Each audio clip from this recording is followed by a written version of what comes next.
kanila. Ngayon si Boying Rimulya sumakay. No, I think this is a budget hearing ito tungkol sa ombudsman budget ito. So para makasakay si Boying, gumamit din siya ng propaganda. At ang sabi niya, iniimbestiga nila dahil mahirap daw kumuha ng impormasyon. At mahirap daw mag-draw ng conclusion, pero binitawan niya na. Sinabi niya na epicenter ng Davao. This is about the propaganda made by Nograles. Ang magkapatid na Nograles nung eleksyon na may 52 billion pesos. Si Congressman Pulong Duterte na flood control and infrastructure projects na mga ghost projects. Pero wala silang may pakitang ebidensya tungkol dyan. Walang COA report and findings. At wala pong ganong DBM report na nag-release ng ganong amount kay Pulong Duterte. 52 billion. At ang pinakaklaro dyan, ang binabaha, ang nalulunod sa grabing baha, hindi ang Davao. Ang nalulunod sa grabing baha, Metro Manila. Joke siya, Diyos ko, Lord. Baka may kopya ka dyan, ma'am. Kasi kung ano ang puno, ito din po ang kanyang mga sanga. Sila Matibag, sila Boying Rimulya, mga sanga ito ni Marcos Kung matino po ang leader, ang presidente, matino din po yan ang pagtatakbo ng gobyerno. Pero kung magnanakaw, kurakot, abusado, walang pakialam sa kalagayan at ikabubuti ng mamamayan, definitely it will reflect on his on his alter egos. Magre-reflect yan sa kanya mga tauhan. Sa basic na pag-apply mo sa trabaho, kailangan mo itong NBI clearance. Ma'am, your reaction to this very clear na pagkabugok ng uri ng sistema ng pamumuno dyan sa NBI na 2 linggo ko nang naririnig itong reklamo na ito, ma'am. You know, the reason I shared that was because it's so heartbreaking. Alam mo ba na alam niyo ba na ang executive order number 1 ni PRRD was for something like this, no? I-streamline ang government services para hindi pa balik-balik yung mga tao. Kasi nung nakita ko yan, siya talaga yung una ko naisip Tapos kausap ko si Yusek Ruth Castelo and we were saying, grabe, pag si PRRD yan, hindi niya kaya yan, magagalit talaga siya. No? Talagang, baka pumunta pa siya dyan. Talagang siguro pagsisipain niya at mawawalan ng trabaho yung head ng NBI. Kasi nga yung executive order number 1 ni PRRD, no? Ang sinasabi ng executive order na ito, streamline government services para hindi pa balik-balik, isang punta and then you serve kung ano yung kailangan. Ganun yung ginawa niya sa Davao, ganun yung track record niya, 'di ba? Tsaka talagang mainit ang dugo niya sa ganyan. Pero itong nakaupo ngayon, no? Lahat yan kay Marcos, lahat yan They take their cues from him.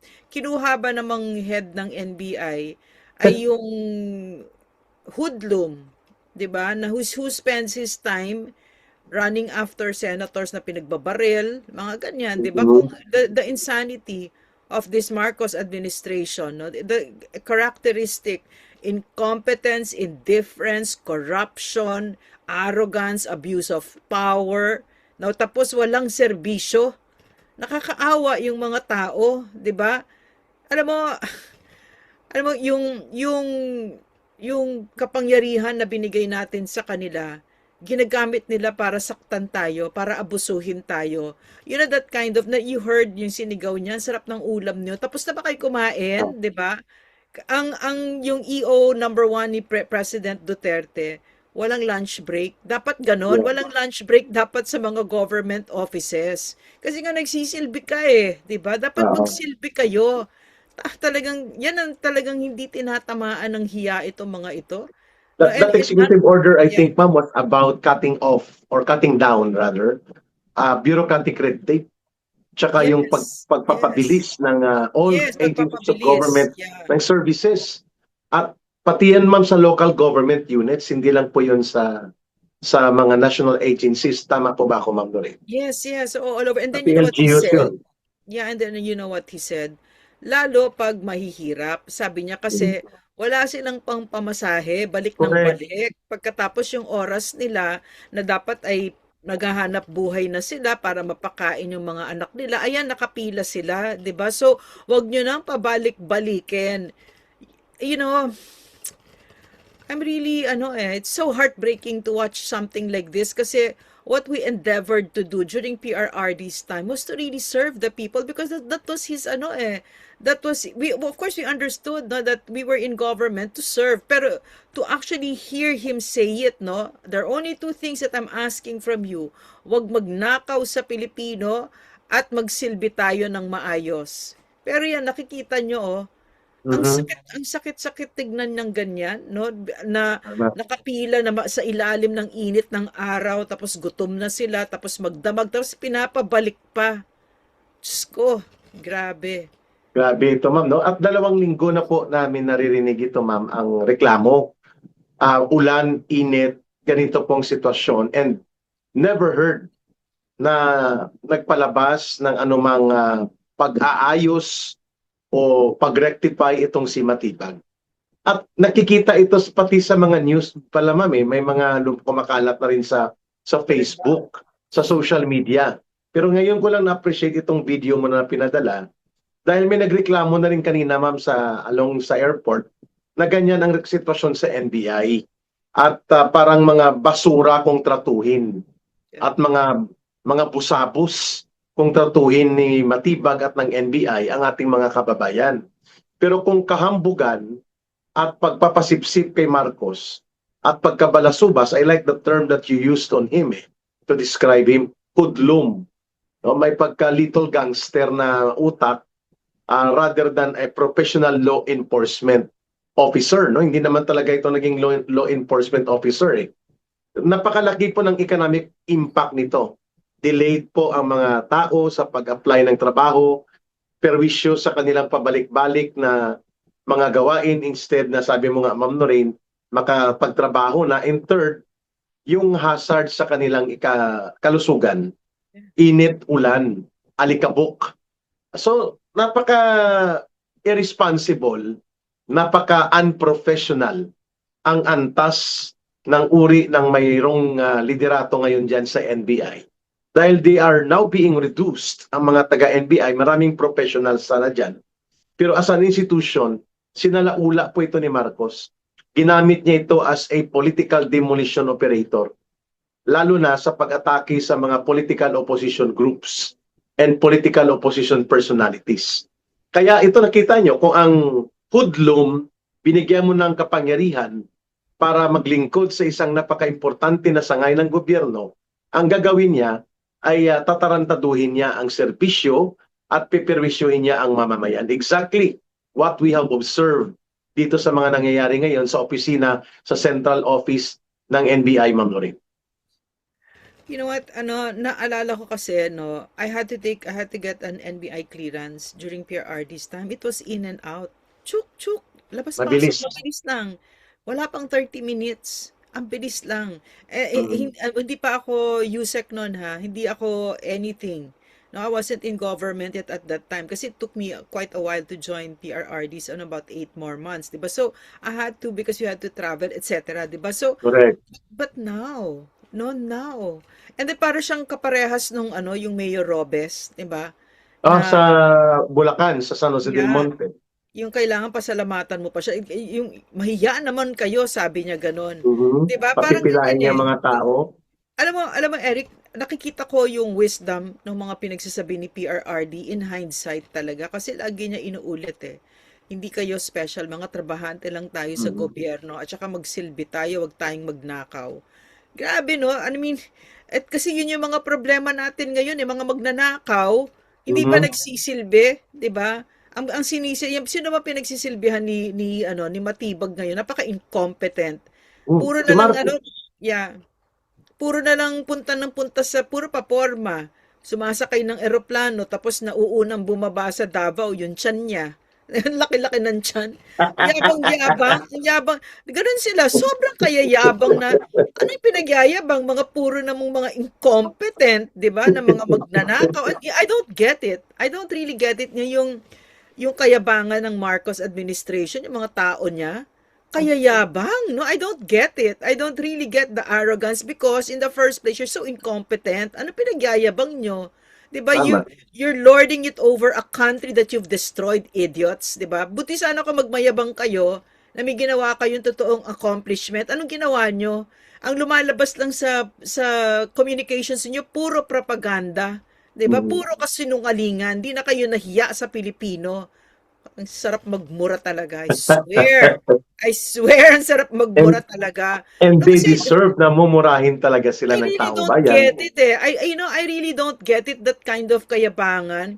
Not only that, no, there's certain characteristics na nakikita ko, no, aside from yung pagkakorap nila, yung drugs, yung inumin, yung babae, na yung mga babae na kaedad na ng mga apo nila, tapos kapapangit nila, Diyos ko, di ba? And ang arrogante, and what? What do they have to show for all that arrogance? Their stupidity. They're so stupid. I cannot Mhm. believe that kind of arrogance. But you know what? I really, it's become characteristic eh. Like, look at Marcos, no? Nagsasalita siya. Did you hear that, Eric? Naku, Mariosep. I'll look for that video, pakita ko sa'yo. Yung tungkol sa Nag-joke baha, siya. Yes, nag-joke grabe. siya. Nag-joke siya, Diyos ko, Lord. Baka may kopya ka dyan, ma'am. Kasi kung Meron. ano ang puno, ito din po ang kanyang mga sanga. Sila Yes. Matibag, Oh, sila yeah. Boying Rimulya, mga sanga ito ni Marcos eh. Kung Man. matino po ang leader, ang presidente, matino din po yan ang pagtatakbo ng gobyerno. Pero kung magnanakaw, kurakot, abusado, walang pakialam sa kalagayan at ikabubuti ng mamamayan, definitely it will reflect on his on his alter egos. Magre-reflect yan sa kanya mga tauhan. At ang isa sa pinaka-incompetent, ang isa sa pinaka-abusado at talaga namang itinatakwil ng mamamayan sa kanyang kahambugan, itong si NBI Director Matibag. At kita niyo naman kung paano niya perwisyuhin, paano niya pahirapan ang taong bayan. I agree doon sa binanggit mo kanina, ma'am, na kung kay PRRD ito, kay former President Duterte, Joseph. wala pa siguro isang oras, sinipa na ito si Matibag. Yeah. At talagang ipapahiya siya ni Pangulong Duterte. Sapagkat ang kanyang ginagawa, parang nagpa-power trip ito si Matibag, mahilig to mag-power trip eh.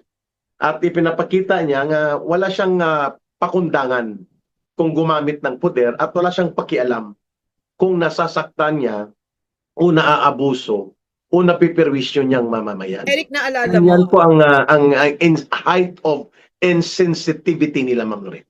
naalala mo, Eric, nung nangyari yung sa Senate, tapos nagpunta si Matibag, di ba? Mm. Nakikipaghamunan siya sa taong bayan. Yes.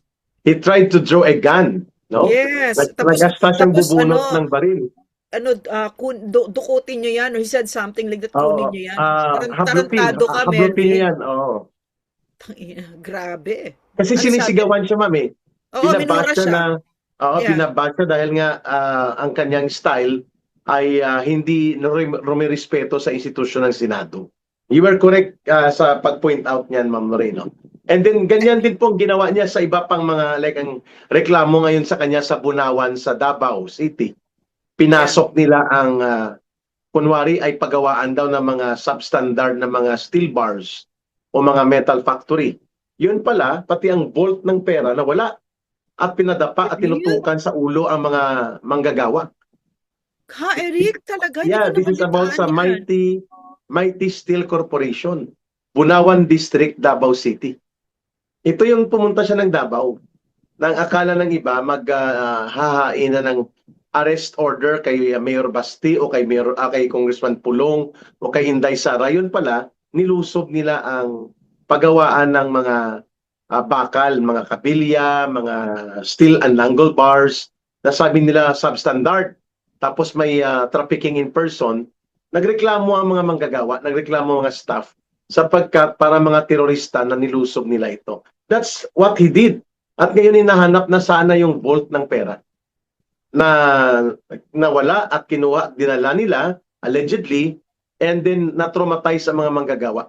At marami mga umaabot sa 500 na mga manggagawa ang wala na at hindi nakakapasok sa trabaho dahil dito sa diskarte nila na nire-rescue daw nila ang mga manggagawa. Yun pala ay hindi naman totoo sapagkat legitimate ito na pabrika o pagawaan ng mga bakal, Ma'am Lorraine. So, what was the intent? Just to destroy the economy of Davao, or was this a friend of the Dutertes, or what? Magpagimik na may mga masamang nangyayari sa Davao, may trafficking in persons, may mga forced labor, at mayroong mga substandard factory. Yun ang kanyang narrative eh. Yeah, Nirescue daw yeah. nila. Pero nang tinanong na at nagkaroon na ng sitwasyon ng mga manggagawa na makapagsalita, dinescribe nila kung paano sila pinasok. Pinadapa, tinutukan ng baril, tinakot, at pati yung mga kagamitan doon na wala, allegedly, ay pati na ang isang maraming amount ng pera sa vault na hindi pa nadideklara kung nasaan na ngayon. Oh my goodness. Grabe ang Pilipinas, no? Talagang Last mga week lang ito yata, ma'am. outlaw. Oh, na parang kind of heard about it pero hindi ko alam yung details. Para talagang, hindi lang parang mga kriminal talaga yung mga nakaupo ngayon, ano? At saka talagang pinahihirapan ang buhay ng mga tao. Nawalan sila ng hanap buhay. Yun ang dinig ko, di ba? Tapos Ah, mga may mga, more than 500 workers ang apektado. gosh, that's 500 families. Yeah, Grabe. terrible. So it's no wonder ganyan yung sa NBI, right? You know why? Kasi yung senyales kasi, ang signal na binigay ni Bangag, no? Wala siyang pakialam. Wala siyang pakialam. Tama. Wala siyang pakialam. In fact, no, nag-uusap kami nung isang friend ko, no, na vlogger, si Mark Lopez.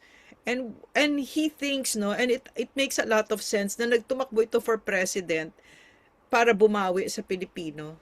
Galit na galit siya sa Pilipino. Yun ang sinabi din ni Glenn Chong, ni Attorney Glenn Chong. Oo. Tsaka Grabe. yung pagkauhaw Yeah. sa pagiging gahaman sa pera. Yeah, yes, that's right. Oo, kasi 'di ba na-frozen ang mga bank accounts, nabawian sila ng ilang bilyon na mga pera. Nang umupo siya, ang unang inasikaso kaagad niya, 'di ba, dinisolve niya ang Presidential Commission on Good Government and Yeah. Anti-Corruption.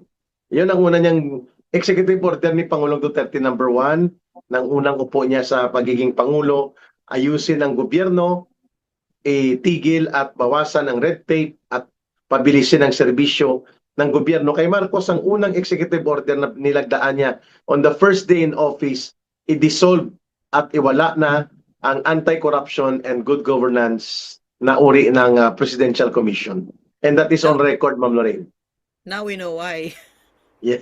Now we know, natural, anti-corruption. Kasi siya na ang pinakahari ng corruption, di ba? Exactly. Tapos nakakatawa kasi yung strategy ng mga stupid na ito is in order for them to look good, they have to make Davao look bad. Yeah. Stupid talagang stupid kasi they don't have the competence, the know-how to make the Philippines look better. So they'll have to I also saw a video na binabakbak nila yung mga flood control na projects sa Davao. Yan Yeah. yun ngayon ang controversial, unfounded and unsubstantiated. Yeah. Walang may pakita na ebidensya itong si Ombudsman Boying Rimulya, using only his big mouth. Sabi niya, the epicenter of flood control corruption is in Davao. Period. He So said sweeping that? statement ayan, sweeping Yeah. statement at tinanong siya anong mga ebidensya. Sabi niya, we are investigating. And we can see that there is the real problem of flood control is in Davao. Because ang teorya Again. nila, Yeah. ma'am, Yeah, go ahead, Eric. ang teorya ni Rimulya, kailangan niyang i-divert ang issue ng grabing pagbabaha sa Manila, sa Central Luzon, sa Southern Tagalog, at sa maraming bahagi ng Pilipinas, dulot ng pangungurakot ng kanyang boss. Ayan, Davao is the epicenter of flood control corruption. Kanina lang ito niya inihayag. But Ma'am Lorraine, I heard that he right away parang nag-back out siya, parang ganon. Pero sabi sinabi niya, under investigation daw ito ngayon. Kaya hindi niya may bibigay ang detalye kasi he was challenged by the media. Anong proof natin yan, sir? Sabi niya, we are investigating it. So this ombudsman is saying, I'm ombudsman of Marcos. I'm not the ombudsman of the entire Philippines, di ba? But you're the ombudsman of the entire Philippines. Ano ba? You're not the ombudsman of Bongbong Marcos, right? Mhm. So you're making it even clearer. Ito yata may audio siya. Try natin, mama, pakinggan natin siya.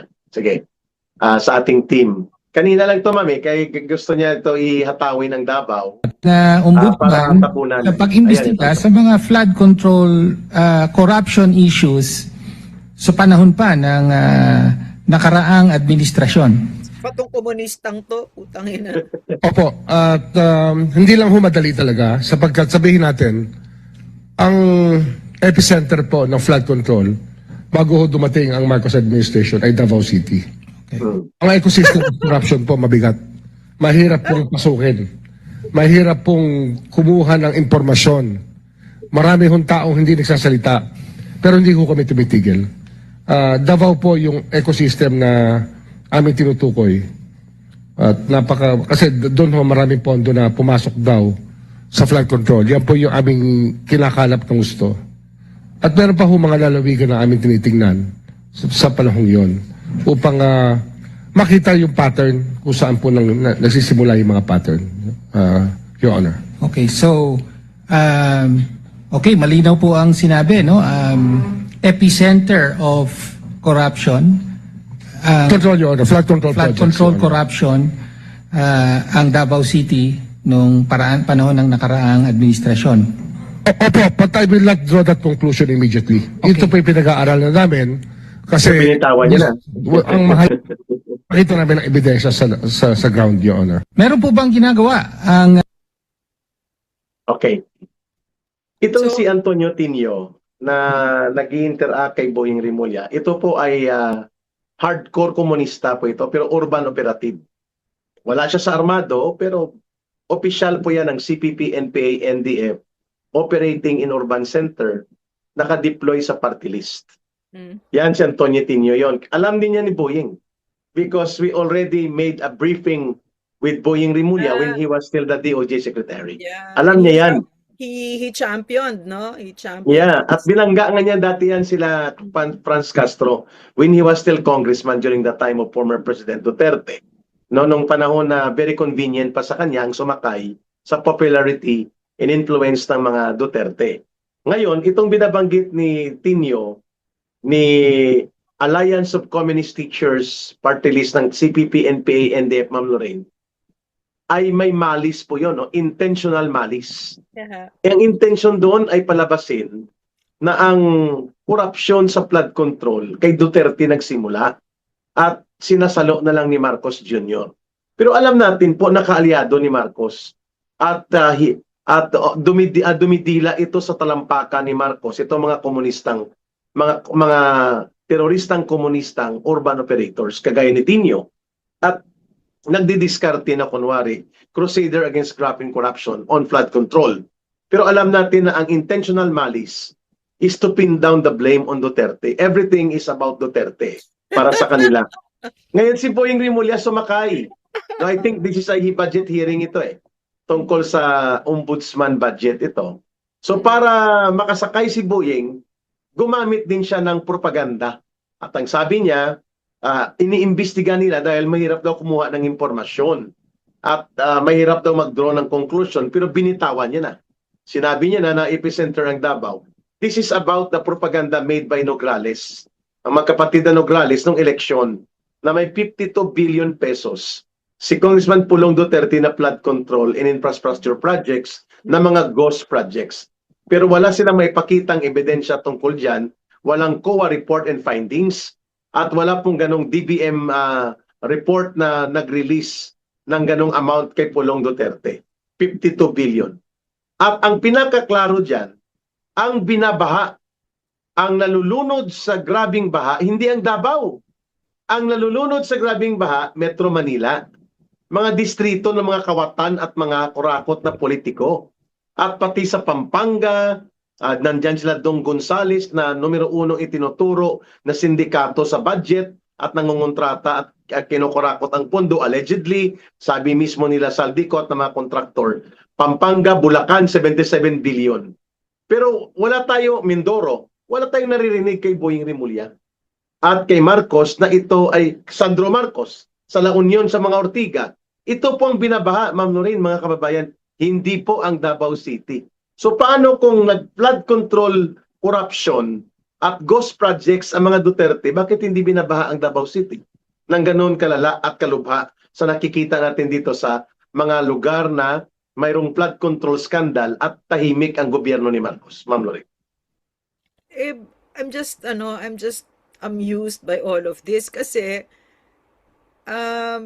it's so clear, no, na the protection of Bongbong Marcos. 'Di ba there's a big elephant, no, this mastermind, in other words, ang nakikita natin ngayon ay maliwanag na ang sama na nangyayari sa Pilipinas at napakaliwanag ng nangyayari sa Pilipinas na pagka ikaw ay nagsinungaling, kitang-kita. Kitang-kita. So ngayon, kitang-kita, 'di ba? So nakikita natin dito ay talagang paulit-ulit, they're just proving, no? Boying Remulla is just proving why he was placed as ombudsman. No, he's Exactly. there to protect Bongbong Marcos. Like PGMN is there to protect Bongbong Marcos. Like media is there to protect Bongbong Marcos. Everybody is Exactly. protecting NBI, Matibag. It's an all hands on deck of a criminal syndicate called government, 'di ba? That's what's happening right now na nakipagkuntsabahan pa kayo sa CPP, NPA, NDF kasi it's ludicrous eh. Ludicrous yung mga claims nila nag-epicenter of like this, like that. Davao is number one in our economy right now. So the economy of the Philippines is being pulled by Davao. Davao number one, 'di ba? So Number one, ma'am, pati sa peace and order. even in the peace and Number one, order. pati So sa economic and livable city, nasa top 3 ang Davao City. also to say that corruption, the Dutertes, no, the trust and approval ratings of the Dutertes is the envy of the Western world, of the known democratic world, not the Western world, the known democratic world. None of you have ever approximated the trust ratings of the Dutertes. It's phenomenal that the trust ratings of the everywhere you go in the world, there is no leader, no democratic leader that has come close to the trust ratings of the Dutertes. So what does Tama. that mean? No, what does that mean? That means that they're not magnanakaw. The people trust them. The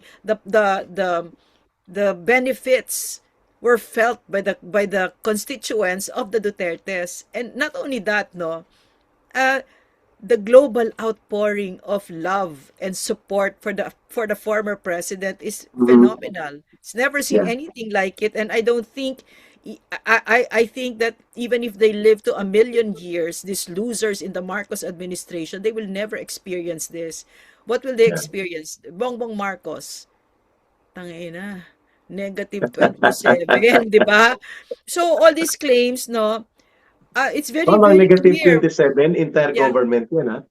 Yes, Entire yes. government, pati cabinet, pati ang buong Yes, that's what it performance, means. That's what it means. So, negative 27. And it yes, it so is the lowest ever ever, since yes. 2010. That means Yes, for the yes, last yes. 18 years or 16 years, Unless bagsak. unless it's Okta. No, I think 4 yan, ma'am. Okta lang naman ang naghihilot-hilot at nagmamanipulate ng magic nila sa survey. Pulse Asia, SWS, Publicos Asia, tsaka may isa pa. 4 ito, ma'am, na pareho-pareho po at consistent. Very consistent. Since last year, tuloy-tuloy so- po itong survey na to.